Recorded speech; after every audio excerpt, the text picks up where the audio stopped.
E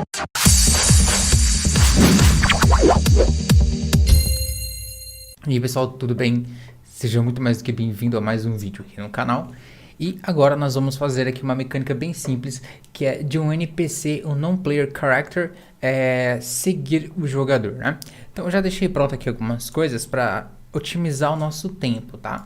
Inicialmente eu pensei em montar aqui um cenário bem legalzinho, colocar um personagem de verdade mesmo ali com animação e tal. Só que a gente ia gastar 90% do nosso tempo montando um ambiente do que fazendo de fato qual que é o propósito da aula, né? Então tem aulas aqui já no canal de como que a gente coloca personagens, anima, enfim, tem tudo isso. Então acho que ia ficar um pouquinho redundante, né? Então, de qualquer forma, o nosso personagem é esse carinha azul aqui, tá? Ele pode ser um carro, ele pode ser um humanoide, ele pode ser qualquer coisa, tá? E aqui, representando o nosso NPC, será esse cubo vermelho, tá? A primeira coisa que a gente vai fazer, eu quero pegar essa minha câmera, eu quero deixar ela aqui em cima, ó. Eu quero que ela tenha uma visão do mapa por completo. Eu vou dar 90 graus aqui em X para ela ficar olhando para o chão ali, tá? Deixa eu só ver se tá muito distante, porque eu queria pegar o mapa inteiro, né? Vamos fazer o seguinte, joga lá em cima, estourando. Depois a gente vem corrigindo, né? Eu acho que fica mais fácil. Ok, a gente consegue ter ali uma visão um pouquinho melhor, né? Ok. Se eu der play aqui, nada vai acontecer, né? Deixa eu só dar uma olhada. Ok. Galera, seguinte, para que a gente vai ter que precisar para fazer isso? A gente vai ter que usar um componente de IA, o NaviMesh, tá? E a gente vai precisar codificar também. Então aqui eu vou vir criar uma pasta chamada de scripts, na verdade já tem aqui, né? Eu vou criar aqui um arquivo chamado de npc follow, tá? Então npc seguir. E eu vou clicar com o botão direito e vou mandar abrir aqui com o C#, ok? Então, enquanto ele vai abrindo, carregando, vai baixar aquele monte de tranqueira que ele baixa toda vez, né? Que, por exemplo, eu tenho um monte de plugin instalado e toda vez ele vai baixar um monte de plugin da Unity, do PHP, do HTML, enfim. Demora um pouquinho e a nossa Unity está atualizando aqui também, né? Ok, bom. Então, enquanto isso, o que a gente vai ter que fazer, né? Nós precisamos usar aqui um componente, o Windows. A gente vai vir em, deixa eu só achar aqui, render, cadê aquele cara? Windows, desculpa, aí Navigation, tá? Aí Navigation. Beleza, a gente vai vir aqui na abinha Baked e falar, ó, computa esse cara para mim. Então vou dar um Baked aqui, ele vai computar tudo pra gente. Só que tem um problema.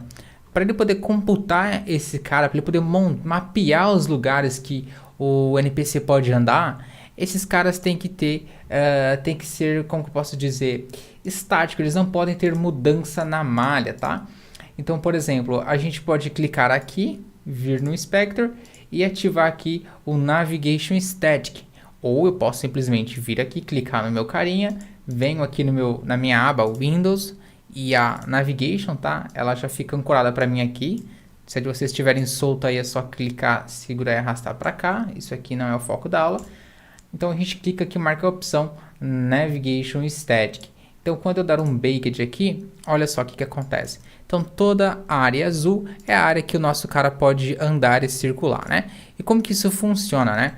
Basicamente existe um cálculo, ele vai computando, então esse ponto aqui consegue se conectar a esse, que consegue se conectar a esse, eles vão mapeando várias vértices até achar o melhor caminho. A gente tem um problema aqui ainda, que ele não entende que esse cara aqui é uma barreira. Então, para nossa NaviMesh, para nossa inteligência artificial, o cubo ele consegue fazer isso daqui, ele consegue passar por dentro da parede, o que não é verdade. Então, nós vamos selecionar todos esses cubos aqui, né, no caso essas barreiras, são cubos. Nós vamos vir aqui em Object e marcar essa opção aqui, né? Então, a gente vai marcar essa opção como Static. Se a gente vier aqui, ó, elas já estão setadas aqui pra gente, né? Aí eu volto lá no Navigation e mando dar um Baked. E agora a gente consegue ver aqui, ó, bem legalzinho a borda, né? Então, tipo, olha, o meu cubo ele vai manter essa distância, tá? Então, aqui dentro ele não entra, tá? Isso daqui fica mais evidente como que ele faz esses cálculos, né? Olha só que bacana. Como que ele calculou se ele consegue ou não passar por ali, por dentro dessa área, né? A gente também tem aqui, por exemplo, o Navigation Obstacle, Tá? A gente não vai usar ele agora, mas a gente tem aqui, por exemplo, olha, componente obstacle, cadê? Nave mesh obstacle. E se a gente vier aqui, deixa eu só voltar aqui, faz tempo que eu não uso esse cara. A gente pode usar um curve. E olha só, né? Eu falo para ele que deve se manter uma distância e que esse cara ali, esse obstáculo, ele deve ser computado, né? Ignorado em tempo de execução. Olha só. Então, o nosso navigation, por exemplo, o meu player está aqui, nesse ponto aqui, ó. Então, automaticamente, o meu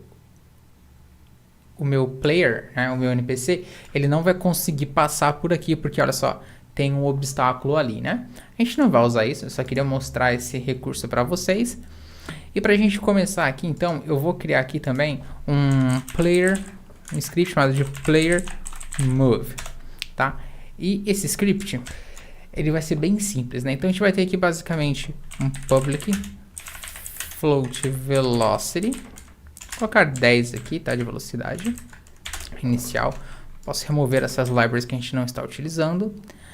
Aqui a gente vai criar então agora um vector3 com as coordenadas, né? Então eu vou chamar de dir, direção. A gente vai ter uma nova instância aqui da classe vector3 e a gente vai passar para cá os eixos, né? Então input.getAxis. Inicialmente a gente vai passar aqui o horizontal.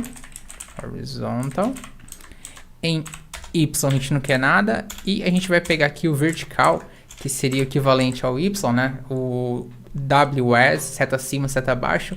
A gente vai colocar ele como sendo manipulação para o eixo Z. Então vai fazer com que ele vá para frente ou para trás, né? Então a gente vai pegar esse cara aqui e a gente vai multiplicar ele por esse valor aqui, né? Então até agora não tem nada da nossa inteligência, nenhum foco da aula, só estou criando a movimentação do player. Eu creio que isso aqui você já deva saber fazer tranquilamente, né? E por último aqui a gente vai usar o transform.translate. A gente vai passar aqui então o nosso dir multiplicado por time.delta_time, ok? E por último eu vou usar aqui o space.road, né? Deixa eu só ver aqui quais são os valores dele. Space.road. Self quer dizer que é a localização local dele, tipo, vai pegar as minhas orientações, e road são as orientações do mundo, né? Então, basicamente, essa daqui é a movimentação do player. O input getAxis e o getVertical, eles retornam alguns valores pra gente, tá? Se você não conhece esse cara, recomendo dar uma pesquisada, mas é bem tranquilo. Inclusive aqui no canal a gente usa bastante isso, né? Vamos pegar aqui então o nosso player. Deixa eu pegar esses barreiras aqui e esse chão e vamos congelar eles, né? Deixa eu só pegar aqui então, já que não vai deixar fazer isso para todo mundo. Vou chamar aqui de Cine. Dar um reset. Aí eu pego todos esses caras aqui, ó, que eu não quero manipular, jogo aqui dentro e eu congelo ele, ó. Então nem acidentalmente eu vou conseguir clicar mais nele. Beleza. Eu vou pegar o meu cubo e jogar para cá o player move, né? E vamos ver aqui se a velocidade de 10 está legal para ele, né? Olha lá, ó. Bem interessante, né? O meu cara ele acabou passando por dentro da parede ali, não sei porquê, mas tudo bem. Está sem rigid bar, mas mesmo assim ele tem um box collider, né? E o meu cube também, porque ele faz parte. Tá, enfim, não vou esquentar a cabeça com isso, sendo que o nosso navigation já fez o baked aqui, né? Só a gente não passar aqui no teste e tudo certo. O nosso carinha ali também não vai passar. Então, a gente vai vir aqui no NPC e eu vou jogar para cá o componente NPC follow para ele, né? NPC follow. E é bem tranquilo isso, galera. Para ele seguir a gente, nós vamos ter que fazer duas coisas, né? Primeiro, eu vou montar uma lógica aqui. A gente vai ter um public float, que é a distância, com valores pontos flutuantes. Então, números quebrados aqui na matemática. Max distance. Ou melhor, distância mínima. Vou colocar 2 aqui. O que essa distância mínima vai fazer? Então, quando ele estiver a 2 metros do player, ele para de seguir, tá? Eu não quero que ele fique em cima dele, né? E o segundo cara aqui, a gente vai criar uma variável do tipo transform e eu vou chamar ela de target. ou de alvo. Então, quem que a gente tem que seguir, né? Quem nós temos que seguir? A segunda coisa que a gente tem que fazer uma coisa importante também é vir aqui e importar a biblioteca AI de inteligência artificial, né? A gente vai usar aqui uma inteligência artificial para fazer isso, né? E aqui é o seguinte, bem tranquilo, ó, if, a gente vai usar uma condicional, a gente vai usar aqui a classe vector3, vai usar o método da stance, né? Então, se meu transform.position e o meu alvo.position, ele vai calcular a distância entre esses dois caras. Então, eles estão a 10 metros, 20 metros, 100 metros, 2 metros, tá? Então, se a distância desses dois caras for menor ou igual que o meu distância mínima, então, return. Não precisa executar mais nada. Interrompe o método aqui, né? A gente sabe que o método ele vai continuar lendo daqui para baixo. Ele vai checar essa primeira condição ali no if. Bateu a primeira condição do método update. Isso aqui satisfez? Satisfez. Então, return. Chama o update de novo, né? Então, ele encerra a operação aqui, né? E o segundo aqui, a gente vai precisar... O segundo ponto importante, a gente vai precisar pegar aqui um componente, inclusive vou até dar um require para ele aqui, ó, um require component, que é a gente vai passar aqui o typeof, condicional typeof, a gente vai passar aqui um cara chamado de nave mesh agent, a gente vai entender isso aqui já já, inclusive eu vou até remover esse script aqui, galera, porque ele, como eu já coloquei esse cara ali, quando eu faço require, eu já tenho o script associado, ele não inclui. A gente vai entender ele já já, tá bem? Então eu tenho aqui um nave mesh, vou dar aqui um private nave mesh agent, vai se chamar de nave mesh agent com N minúsculo, né? Então aqui no start nave mesh agent, a gente vai pegar o componente que a gente acabou de inserir aqui no nosso script, no nosso game object, né? Ok. E aqui por último, a gente vai colocar o seguinte, nave mesh.setDestination e a gente vai passar aqui o alvo.position, né? Eu acho que isso aqui vai funcionar. Eu não sei se essa questão da distância vai ou não me satisfazer. A gente vai testar isso daqui, tá? Mas eu acho que aqui tá tudo certo já, né? Beleza? Script configurado, script pronto. A gente vai voltar para cá, olha. E aqui no meu NPC, agora eu vou arrastar esse script para cá e perceba que ele vai trazer pra gente, olha, o componente nave mesh aqui para mim, olha só. Tá? Nesse caso aqui ele colocou para mim um cilindro, né? Um formato de cilindro. As configurações, velocidade, a gente não vai mexer nesse componente, tá? Aqui o alvo, então quem que ele tem que seguir? Ele tem que seguir o player, né? E eu acho que agora isso daqui vai funcionar pra gente, né? Olha lá, ó. Ele não vai passar por dentro da parede, né?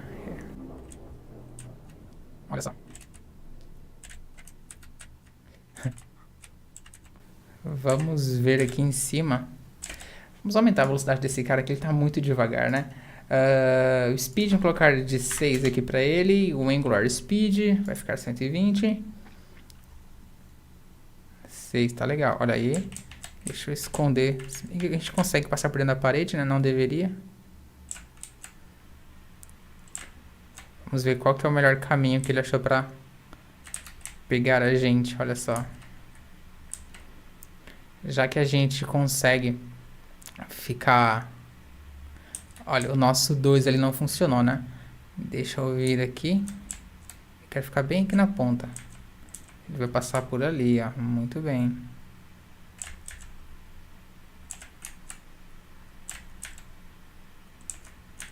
Ele vai vir por aqui.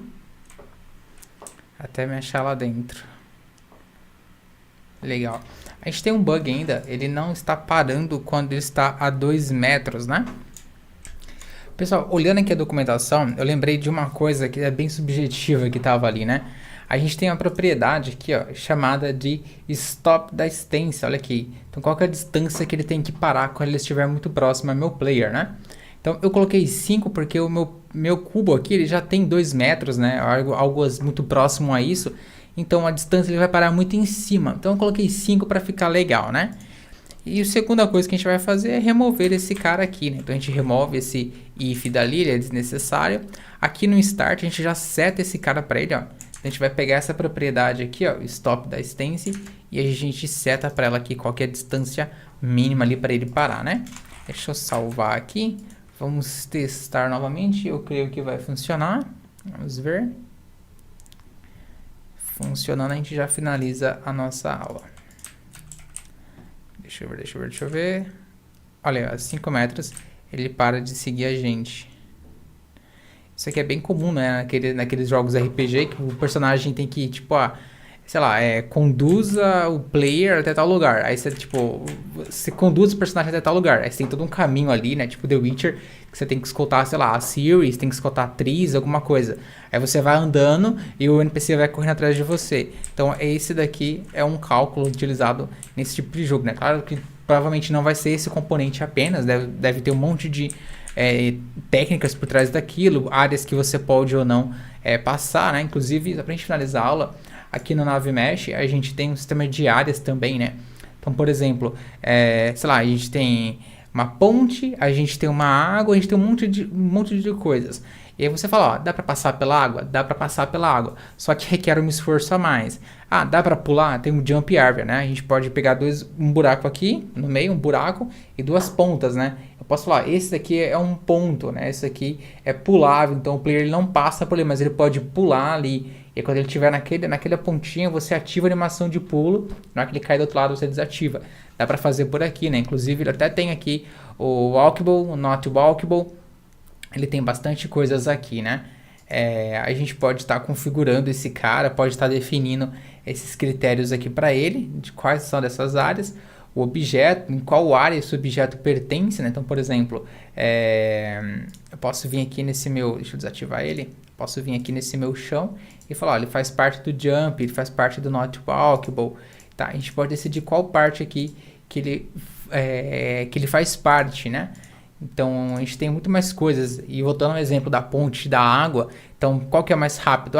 Mesmo que a ponte seja um pouco mais longe, só que para ele ainda é mais vantajoso passar pela ponte do que pela água, porque pela água ele vai demorar mais para conseguir atravessar ela. Então, mesmo se a ponte estiver livre, ele vai pela ponte, mas lá a ponte obstruiu. A gente viu aqui um sistema de obstáculo.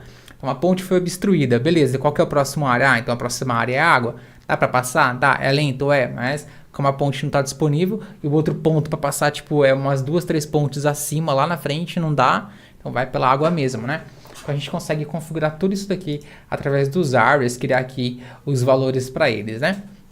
Então assim, a gente finaliza aqui a nossa aula. Esse era o intuito, na verdade não era bem esse o intuito, né? O intuito era colocar uns personagens mesmo ali andando, mas a gente ia gastar muito tempo com isso, ia ficar tipo um vídeo mais de 1 hora aqui. E o intuito era realmente mostrar como seguir, como configurar, como montar esse ambiente aqui, né? Então espero que eu tenha gostado. Dúvidas, críticas, sugestões, deixe nos comentários. E não deixa de deixar aquele like que ajuda bastante o canal, ok? Então um forte abraço e até a próxima.